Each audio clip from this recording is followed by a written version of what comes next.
সুবহানাল্লাহ। রাগ করলা? না। ফেসবুকের নিউজ ফিড, মন্তব্যের ঘর কিংবা মিম পেজ, সবখানে এখন রাজত্ব করছে নতুন এক ট্রেন্ড, রাগ করলা ডায়লগ। হাস্যরস, ব্যঙ্গ কিংবা কাউকে হালকা খোঁচা দেওয়ার জন্য নেটিজনেরা দ্বিধার্সে ব্যবহার করছেন এই সংলাপ। সুবহানাল্লাহ। বিশ্বাসে বস্তু মিলে তর্কে বহুদূর। গত রোববার সামাজিক যোগাযোগ মাধ্যমে ছড়িয়ে পড়া একটি ভিডিওর মাধ্যমে এই সংলাপের প্রচলন শুরু হয়। ভিডিওতে দেখা যায় রাস্তার পাশে বসে এক গণক এক যুবকের ভাগ্য পরীক্ষা করছেন। মজার বিষয় হলো, কথা বলার সময় প্রায় প্রতিটি বাক্যের শেষেই তিনি বেশ অদ্ভুত ভঙ্গিতে যুবকের কাছে জানতে চাইছেন, রাগ করলা? রাগ করলে? না। ভিডিওটি প্রকাশ্যে আসতেই নেটিজনদের নজর কাড়ে। বিশেষ করে ওই গণকের কথা বলার বিশেষ ধরন ও অতি আত্মবিশ্বাসী ভঙ্গি রাতারাতি ভাইরাল হয়ে যায়। এরপর থেকে সংলাপটি মিম, ট্রল ও বিভিন্ন ব্যঙ্গাত্মক কন্টেন্টের মূল উপাদানে পরিণত হয়।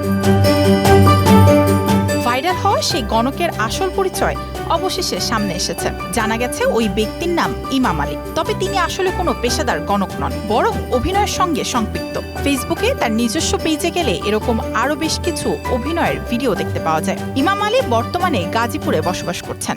এই পাগলা, তোর মুখের কথা যদি কেউ বিশ্বাস না করে, মায়াশিকা রহমান, স্টার নিউজ। পিছন দিকে তাকাবি না, ডাইরেক্ট চলে যাবি। যা যা যা যা।